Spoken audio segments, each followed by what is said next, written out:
So you've got clients who absolutely love working with you, but they don't really refer you to anybody. They say they love the program, they say they love your offer, yet they're not actively going out of their way to send people to you to also work with you. There's a reason why. And it's not as simple as, oh, my offer is bad or my delivery is bad. Usually, that's not even the main issue. The main issue is that you're asking at the wrong time and you're asking in the wrong ways. So in this video, we're going to get into that, how it works, how you can make referrals a predictable, scalable, consistent revenue stream for your coaching, consulting, or SaaS offer. So let's get into it. So your best clients aren't referring anybody. Let's talk about why. The assumption is that a happy client should refer. If a client's happy, client is satisfied, client gets everything that, maybe even let's say the client gets everything that you promised them in the sales call. The assumption is they should refer. Assumption is they should just go out of their way to, tell other people, say, hey, yo, John over here did a fantastic job for me, and you should also work with him, and here's his number. But happiness is not the trigger. Happiness is a necessity for a referral, but it's not the thing that actually gets a referral. So what is?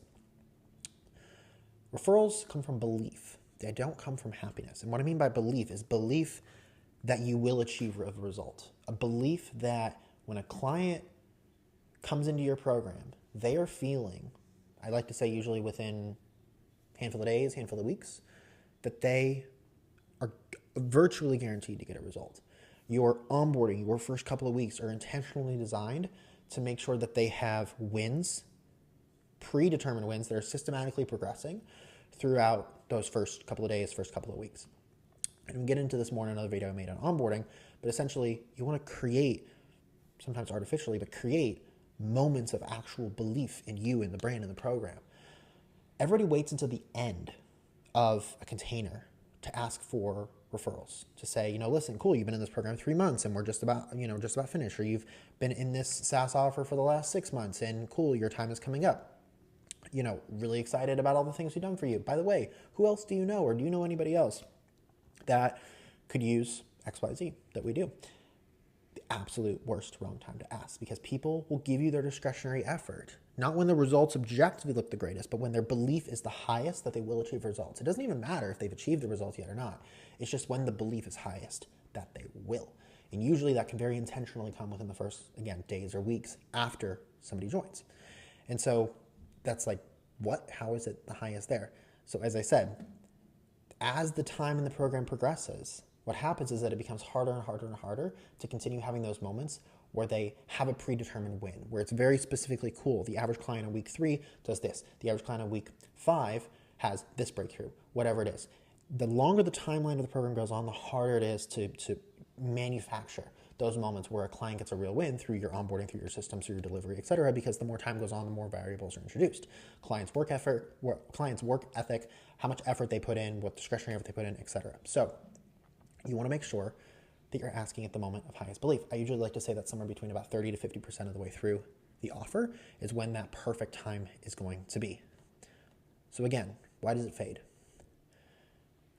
If you're at week 3 and you have a breakthrough moment, and this is in addition to everything I just mentioned with the variables, if you're in week 3 and you have a breakthrough moment, let's say it's a weight loss coaching offer or a B2B coaching offer, you're in week 3 and you have a breakthrough moment, it's novel, it's new, it's exciting, it's, oh my God, I can't believe I just did that. I can't believe I did it this fast. It's, wow, this program is worth way more than what I paid for. It's all of those things. But at week 10, the end of a program, somebody achieving that, it's just a normal Tuesday. It's a normal day in their life. It's like everything, the novelty of it has faded. And so results will normalize a lot faster than they accumulate, which is why you have to make sure you have a system in place to capture the referral or capture an ask of some sort of discretionary effort from the client at the moment of highest belief. So the referral formula, as I like to say, is capturing it at the moment of highest belief, the right ask type, and then the right timing. And we're going to break those down. So again, belief spikes. There's 2 different types of belief spikes you can make. There's a natural one, and then there's a engineered, or sometimes I like to say artificial belief spike. Naturally, it's a first real win. It's like, hey, this is a win, a promise we told you we would help you achieve, and you're doing it. Fantastic. A mid-program breakthrough, a mid-program call review, as I like to say. This is where you're going to be going over all the progress that's been made thus far, and then outlining what they need to do to continue seeing results, and then create a strong next step or a strong finish, and that goes into the upsell offer. Or even, honestly, it can be something as simple as a strong call, a day where they really execute. Maybe the inputs are there, the outputs are always lagging, but the inputs are there, the leading indicators are there, the effort is there, and you really, really highlight them for that. Because again, people will also do more for recognition than they will for any sort of a monetary value, things like that, especially when somebody's just joining a program, just joining an offer, coaching, service-based, a little bit less on service, to be honest, but mostly this one on the coaching side. You can really engineer, again, those first handful of moments where the client's obviously winning. And then engineered, or artificial, as I like to say, is something like a surprise Loom video, audit, review of something that they just took their time to build and put together as part of the program, so it was expected. But your review of it wasn't. Your one-on-one, individualized outline, review, critique, audit, and then customized path forward was not. And so if you can give that discretionary effort, as I like to say, kind of a surprise delight moment, what happens is that you can then take that emotional equity you build, and then you can put in a referral ask. Simple as that. Kind of along the same lines, an unprompted micro audit. And then the whole concept of what this is called is unmarketed delivery, which is the idea that you keep something for the back end of your offer that you know you're going to do, that are systematized in, that you were never not going to do, but you just don't talk about it on the front end because you want to make sure that your back end systems and back end team have a way to over deliver on the promises that they've made, because systematically over delivering, the best, most consistent way to get your clients to stay longer, refer more, and upsell faster. So again, you can design those specifically, but most don't. Now, as far as how to ask, I have not seen anybody else break down referral asks in this way. So you're in for a treat. You break it down into two different ways, soft ask and a hard ask. The biggest mistake that so many different coaching, service-based, consulting, SaaS offers, online business offers make is, first off, asking for a referral and saying something along the lines of, well, if there's ever anybody that you know who could really use help with XYZ, feel free to give them my number. God, please don't do that. First off, if there's anybody that you know, that the answer to that question is a yes or a no. Do I know somebody? Do I know anybody or don't I know anybody? You want to ask a question, phrase it in the way to say, who is one person that you do know? Because I guarantee you, everybody knows one person.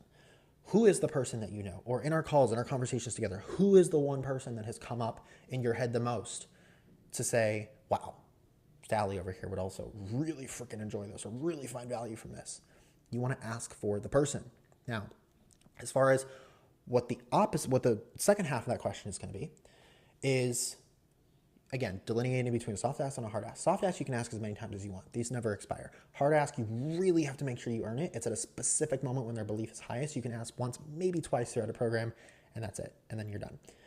A soft ask is just an invitation to share a resource or a win with somebody that they know. Hard ask is a request for one very specific name and then a warm, intentional introduction. So something like this. If it was a soft ask, hey, Sally, listen, I'm really, really proud of what we've done together so far. I know you just mentioned this has been really, really exciting for you and you've achieved XYZ result. And listen, could not be happier for you. Tell you what I'm going to do. After this call today, I'm going to put together a custom personalized video for you, just going over again some of these steps that we just mentioned that we've been able to achieve together, but also what the next couple of weeks, couple of months is going to look like in the program, just so you kind of have a roadmap, so to say. And while I do that, Sally, who's the one person that has come up in your mind while we've been chatting, maybe these last couple of weeks, couple of months, that you think could also possibly use the same kind of value that we've been sharing with you that you're getting from this program? And honestly, all I'd love to do, Sally, is just simply have you forward the video I'm about to make for you. Just forward it to them and get their thoughts on it. Who's that one person that comes up for you? It's not asking for an introduction. It's asking to send a resource that you're already going to send anyways, already going to make anyways, and just making it fit what you would also need for a referral ask.